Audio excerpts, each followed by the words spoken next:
ఈ బిజినెస్ ఏదైనా మీ ఊర్లో ప్రమోషన్ చేయాలంటే అది సుమన్ టీవీతోనే సాధ్యం. ఇప్పుడే సంప్రదించండి. వాళ్ళ ఫాదర్ చాలా మందికి అప్పులు ఇవ్వడం జరిగింది. వాళ్ళ ఫాదర్ బేసిక్గా ఫైనాన్స్ బిజినెస్ చేస్తుంటారు.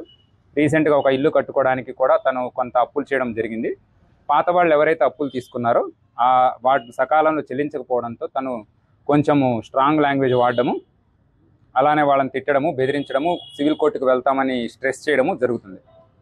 దీనిలో వాళ్ళ ఫాదర్ దగ్గర నుంచి సుమారుగా 3.5 lakhs 3.6 lakhs తీసుకున్న ఒక లేడీ ఇది మొత్తం చేసిందని మనకు ప్రాథమికంగా రుజువు అవుతుంది.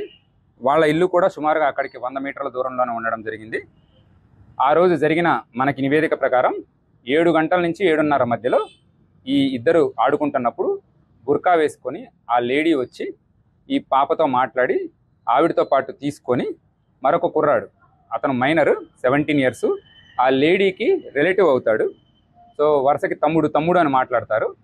సో ఆ బాబుతో పాటు తీసుకొని వాళ్ళ అమ్మగారి ఇల్లు, అక్కడి నుంచి 1.5 kilometers డిస్టెన్స్ ఉంటుంది, వాళ్ళ అమ్మగారి ఇంటికి తీసుకెళ్ళడం జరిగింది.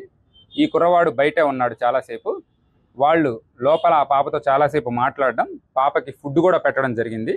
ఇది జరిగిన తర్వాత ఆవిడకున్న కోపం మొత్తం ఆ పాప మీద చూపించడము, అక్కడే నోరు అరుస్తుందనే ఉద్దేశంతో నోరు ముక్కు నొక్కేసేసి చంపడం జరిగిందనేది కూడా మనకు ప్రాథమికంగా తెలుస్తుంది. ఈ సమయంలోనే ఆ లేడీ ఎవరైతే సరే చేశారో ఆవిడ మీద పాప గీరినట్లు కూడా చిన్న చిన్న ఇంజురీ మార్క్స్, స్క్రాచ్ మార్క్స్ ఆవిడ చేతి మీద కూడా మనకి ఉండడం జరిగింది. అలానే ఎవరైతే ఈ మైనర్ బాలుడు తనతో పాటు ఉన్నాడో తను బయట వెయిట్ చేయడం జరుగుతుంది.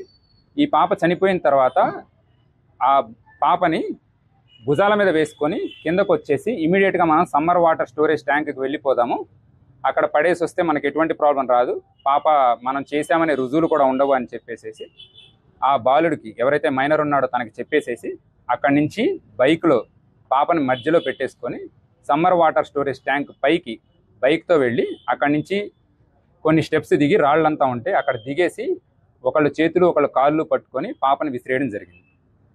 సో దీనికి సంబంధించి మనకి ఎవరైతే ఉన్నారో ఆ లేడీ, వాళ్ళ మదరు అండ్ ఈ బాబు, వీళ్ళ ముగ్గురు మన కస్టడీలో ఉన్నారు.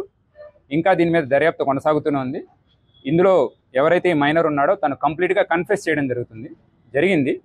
అండ్ దీంతో పాటు దానికి సంబంధించిన వీడియో ఆధారాలు కూడా మేము సేకరించాము.